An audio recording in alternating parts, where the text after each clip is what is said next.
Assalamualaikum warahmatullahi wabarakatuh.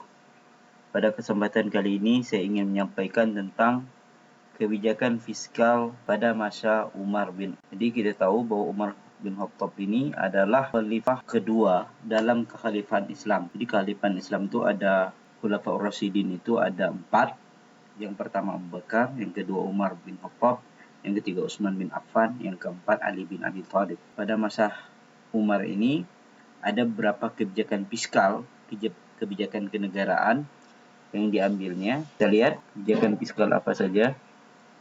Jadi sebelum saya menyampaikan tentang kebijakan fiskal pada masa Umar bin Khattab ini, kita lihat dulu bahwa di dalam sejarah pemikiran ilmu ekonomi itu terjadi great gap atau ada masa yang hilang.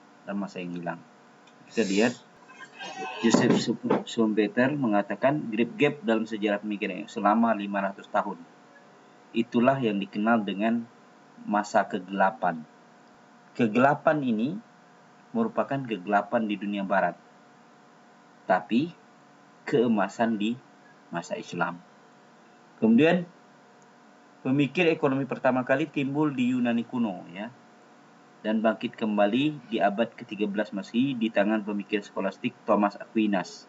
Di sejarah pemikiran ekonomi Islam itu digambarkan sebagai berikut. Kita lihat periode 7 Masehi itu adalah Quran dan Rasul. Kemudian sampai antara 7 Masehi dan 11 Masehi itu ada Imam Hanafi, Imam Syafi'i, Abu Yusuf, Imam Al-Mawardi, Imam Farabi. Kemudian antara 11 Masehi dan 13 Masehi itu ada Al-Ghazali, Ibnu Rus, Ibnu Taimiyah, Ibnu Khaldun. Kemudian pada 13 Masehi sampai 19 Masehi itu ada Waliullah, Muhammad Iqbal dan Muhammad Abduh. Sedangkan pada 19 Masehi sampai 22 Masehi ada Zarqah, Bakir As-Sadar, Siddiqi, Kursi Ahmad, Umar Capra. Kita lihat pada masa Umar bin Khattab, kita lihat pendirian lembaga Baitul Mal diikuti dengan pendirian departemen. Jadi di masa Rasulullah memang sudah ada Baitul Mal. Tapi Baitul Mal di masa Rasulullah itu begitu mendapat pendapatan langsung didistribusikan kepada yang berhak menerimanya. Lalu di masa Umar bin Khattab dibuatlah beberapa departemen di Baitul Mal.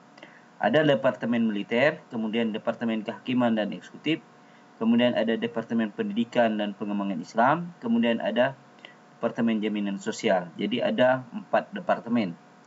Kemudian klasifikasi dan alokasi pendapatan negara pada masa Umar, zakat dan urus pajak tanah dibagi ke 8 asnaf. Jadi ini untuk 8 asnaf itu zakat dan urus pajak tanah.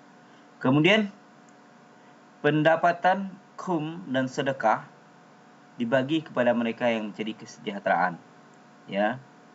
Kemudian pendapatan kharaj juga pajak tanah, fa'i, jizyah juga pajak terhadap orang kafir, urs pajak perdagangan atau bea cukai, dan sewa tanah untuk membayar dana pensiun, dana bantuan, serta menutupi biaya operasional administrasi kebutuhan militer. Jadi ini alokasinya. Kemudian pendapatan lain untuk membayar para pekerja, pemelihara, dan anak terlantar. Jadi dibagi sama Umar itu ada 4 alokasi pendapatan. Kemudian kebijakan Umar ini termasuk dalam kebijakan fiskal pada masa Umar bin Khattab. Kita lihat kebijakan fiskalnya. Kepemilikan tanah taklukan tidak dibagi kepada kaum muslimin, tetapi membiarkan tanah tersebut tetap berada pada pemiliknya dengan syarat membayar kharaj dan jizyah, artinya membayar sewa dan pajak atas tanah, ya. Kemudian ya, zakat pada masa Umar ini bertambah objeknya. Yakni kuda, kemudian karet dan madu. Ya, karet dan madu. Wajibkan juga zakat.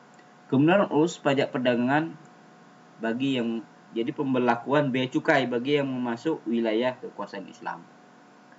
Kemudian pada masa Umar ini terkait dengan kebijakan moneter tentang keuangan, mata uang bobot dinar seragam yaitu 1 miskol atau 20 kirot atau 100 gemberlei.